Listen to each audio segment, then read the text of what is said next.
Olá, amigos, amigas que nos acompanham aqui por meio do canal do YouTube do Centro Espírita Deolindo Alves. É uma alegria estar aqui novamente para poder refletir junto com vocês a respeito de mais um trecho do Evangelho segundo o Espiritismo. No dia de hoje, a reflexão é sobre o texto Missão do Homem Inteligente na Terra. Eu vou ler o trecho então.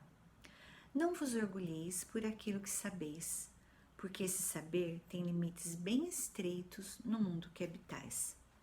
Mesmo supondo que sejais uma das sumidades desse globo, não tendes nenhuma razão para vos envaidecer. Se Deus, nos seus desígnios, vos fez nascer num meio onde pudestes desenvolver a vossa inteligência, foi por querer que a usasseis em benefício de todos. Porque é uma missão que Ele vos dá, pondo em vossas mãos o instrumento com o qual podeis desenvolver ao vosso redor as inteligências retardatárias e conduzi-las a Deus.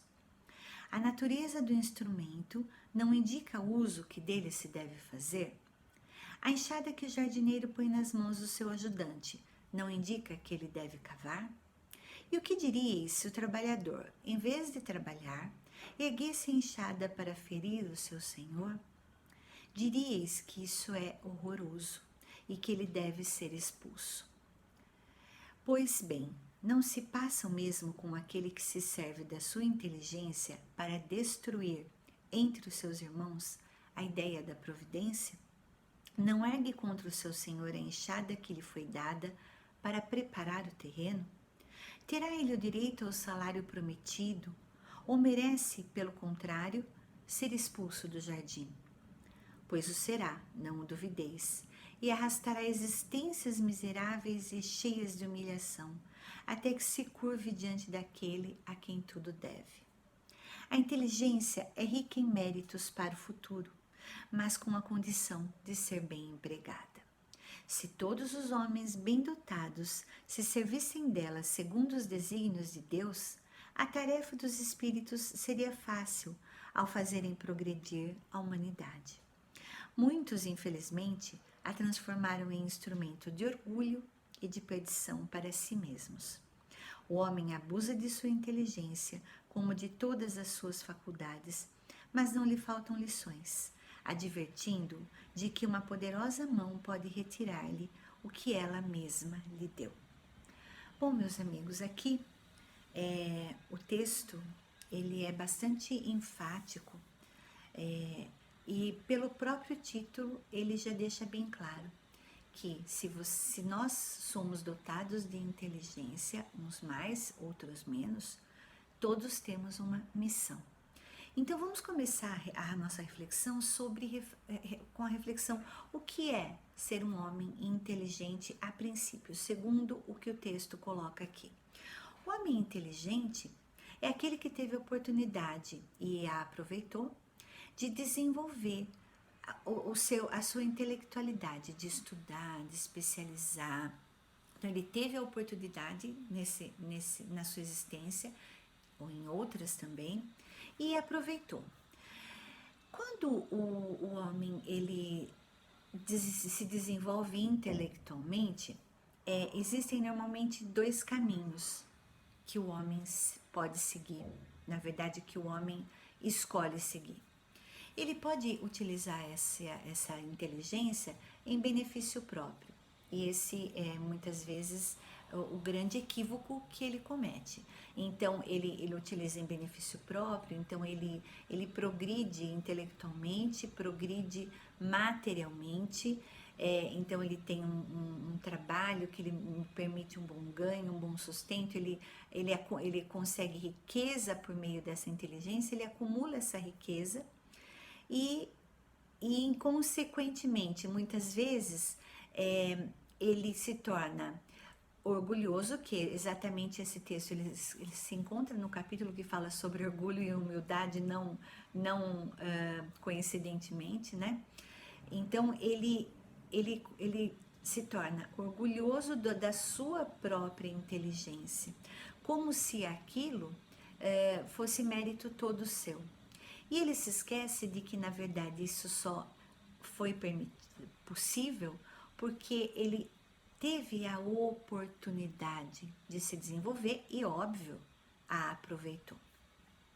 Existem pessoas que em condições muito mais adversas e que buscam essas oportunidades e que conseguem também esse desenvolvimento contra todas as probabilidades. Então, por exemplo, aquele estudante que nasce em regiões muito pobres e muito afastadas, e a gente sempre vê, às vezes vê casos na televisão, e estuda em escola pública, precária, e por seus próprios méritos, é aquele estudante que passa num vestibular de medicina. Nós vemos casos assim. Então, também existem essas pessoas que, mesmo não tendo a oportunidade, vão em busca dessa oportunidade e se desenvolvem intelectualmente. Então, só que, então voltando, muitas dessas pessoas que conseguem se desenvolver intelectualmente fazem a escolha exatamente errada. A escolha de usar essa inteligência em benefício próprio e acreditando o seu sucesso aos seus méritos e se esquecendo de que isso tudo foi permitido por Deus e que pode ser retirado dele no momento em que Deus assim o quiser. Existem, ao contrário, outras pessoas, e aí é delas que o texto, para elas que o texto procura falar, que utilizam essa inteligência em benefício de todos, em benefício de toda a comunidade. Como o texto diz aqui, pessoas que utilizam a sua inteligência para ensinar outras pessoas que estão aquém dela nesse desenvolvimento, ajudá-las a crescer, ajudá-las a evoluir. Pessoas que utilizam a sua inteligência para desenvolver a coletividade. Então, muitas vezes, meus amigos, nós nos esquecemos de que nós estamos num plano em que o coletivo ele se sobrepõe ao individual. Essa é exatamente a nossa missão. A nossa missão é fazer progredir o nosso planeta como um todo. É fazer com que, por meio das nossas habilidades, que são inúmeras e diferentes, nós consigamos fazer com que o nosso plano cresça, com que o nosso plano evolua. Nós nos esquecemos muitas vezes de que nós vivemos numa rede em que o nosso bem-estar e a nossa evolução, ela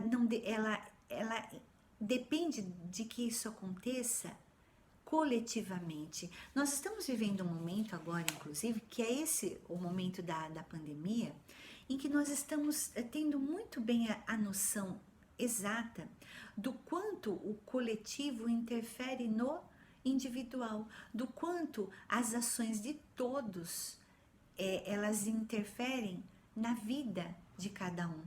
Então, no momento em que as pessoas pensam individualmente, elas impactam na vida de todos nós, fazendo com que nós estejamos vivenciando nesse momento o pior momento da pandemia, em que muitas pessoas só pensaram em si próprias, se aglomeraram, não usaram máscaras, e nesse momento nós estamos vivendo o quê?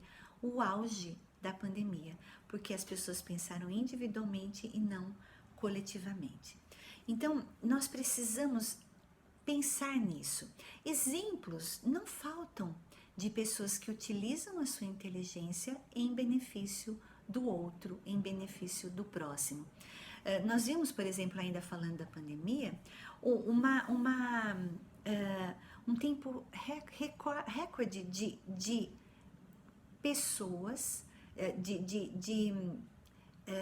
resultado em relação à vacina, a descoberta da vacina para essa doença.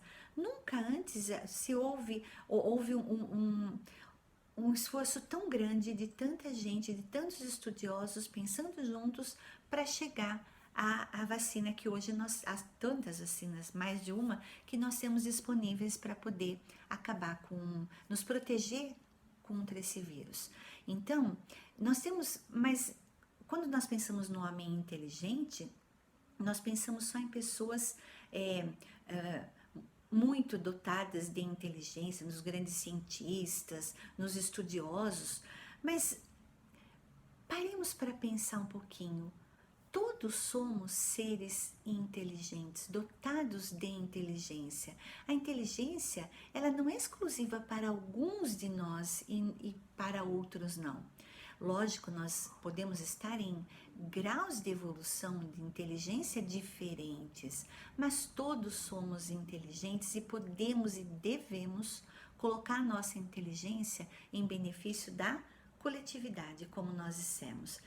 Tem um exemplo que eu já usei até com meus alunos na escola, de um garoto chamado Ryan, é um garoto canadense, que aos 6 anos ele ouviu na escola a professora dizendo que há muitas pessoas na África, estava falando como viviam as crianças na África, e ela disse que elas passavam sede, que não tinha água suficiente para elas. E aí ele perguntou, ele ficou muito intrigado, ficou tocado por essa situação. Como assim não ter água? Eu abro a torneira, eu tenho água em abundância. Como é que há crianças que não têm água? E aí a professora disse, ele queria saber como resolver essa situação. Como ajudar? Olhem bem, uma criança de 6 anos. E a professora disse, olha, existe uma fundação chamada, uma organização, WaterCan. E essa organização, ela consegue furar poços artesianos e trazer água para os lugares onde não há água. E ele perguntou o que precisa, quanto custa isso? E a professora falou $70 por poço. E aí ele foi para casa e falou para a mãe dele, eu preciso de $70 para poder... explicou a situação para a mãe, mas falou, olha, eu não vou te dar esse dinheiro, mas você pode conseguir fazendo tarefas e tudo mais. Então ele começou a ajudar a mãe e tudo mais para poder ganhar o dinheiro, acumular o dinheiro. Quando ele conseguiu o dinheiro, ele procurou essa organização. Aí a organização falou, não, na verdade, para o custo total para a gente poder fazer isso por poço é $2.000. Aí ele falou, bom, eu volto aqui, então eu vou voltar com os $2.000. Voltou para casa, continuou, e aí ele viu que ele precisava fazer mais coisas, ele começou a procurar coisas na vizinhança para fazer. Enfim, resumindo, as pessoas perceberam, os irmãos, os amigos, os vizinhos, e ele conseguiu começar a mobilizar muitas pessoas e conseguiu esses $2.000, com o qual, né, ele conseguiu furar o primeiro poço lá na África. Isso foi em janeiro de 1999. Ele conseguiu perfurar um poço numa vila ao norte de Uganda, tá? Quando esse poço ficou pronto, havia uma escola lá do lado, e ele começou a se corresponder com as crianças de lá da escola, e foi aí que ele conheceu um dos garotos que estudava lá, que se chama Akana. Eles começaram a se corresponder, e aí um dia ele foi convidado para ir lá para a África conhecer esse amigo. Bom, ele chegou na África e todo mundo muito... ele ficou surpreso porque as pessoas o chamavam pelo nome. E aí ele falou, mas por quê? Como as pessoas me conhecem? E disseram para ele que a 100 quilômetros ao redor as pessoas o conheciam, porque era até onde chegava a água do poço que ele havia conseguido levar para eles lá. E de lá para cá, né, ele já está com 23 anos, esse garoto, ele tem a sua própria fundação e ele já conseguiu furar mais de 400 poços lá na África. Por que eu estou contando essa história? Porque quando nós pensamos no homem inteligente, nós pensamos em pessoas muito bem dotadas de inteligência, mas nós nos esquecemos que todos, em primeiro lugar, todos somos inteligentes. Em segundo lugar, a, nós, a inteligência ela não anda sozinha. A inteligência mais a boa vontade é que consegue, se transforma em obras, que é o que conta. Não adianta a gente viver, e esse é o grande engano de muitos homens inteligentes, de viver no mundo das ideias, de viver só na teoria, quando na verdade o que conta na vida são as obras. Então esse exemplo é um exemplo muito simples, muito singelo, um exemplo real. Quem quiser pesquisar na internet, procura lá Poços de Ryan, R-Y-A-N, e vai encontrar. É um exemplo de uma criança que, mais até do que inteligência, teve boa vontade, mas usou a inteligência dela e percebeu que para ganhar o dinheiro ela precisaria realizar tarefas, e ela foi realizando tarefas e ampliando essas tarefas, envolvendo as pessoas, e conseguiu, na verdade, levar, por meio da inteligência e da boa vontade, conseguiu levar, transformar a realidade de milhares e milhares de pessoas, porque a água ela traz o bem-estar, ela traz o progresso, ela traz o alimento. A água que esse garoto levou para a África, ela transformou a vida de milhares de pessoas. E é isso, meus amigos, que é um exemplo do que nós, homens inteligentes, podemos fazer. Nós podemos transformar a vida das pessoas ao nosso redor, e pessoas às vezes tão distantes como essas pessoas que o Ryan ajudou lá do Canadá, ele ajudou lá na África. Então pensemos nisso, meus amigos. Todos nós somos seres inteligentes e precisamos utilizar a nossa inteligência, aliada à nossa boa vontade, para transformá-las em obras que possam fazer com que o nosso planeta se transforme num lugar melhor, cada vez melhor, para todos, porque só pensando individualmente nós nunca vamos conseguir de verdade conseguir transformar, fazer a nossa felicidade, porque individualmente nós não conseguiremos. Nós temos que pensar sempre coletivamente. Para isso era hoje. Eu agradeço por vocês nos acompanharem aqui pelo canal do YouTube do Centro Espírita Deolindo Alves. Até a próxima.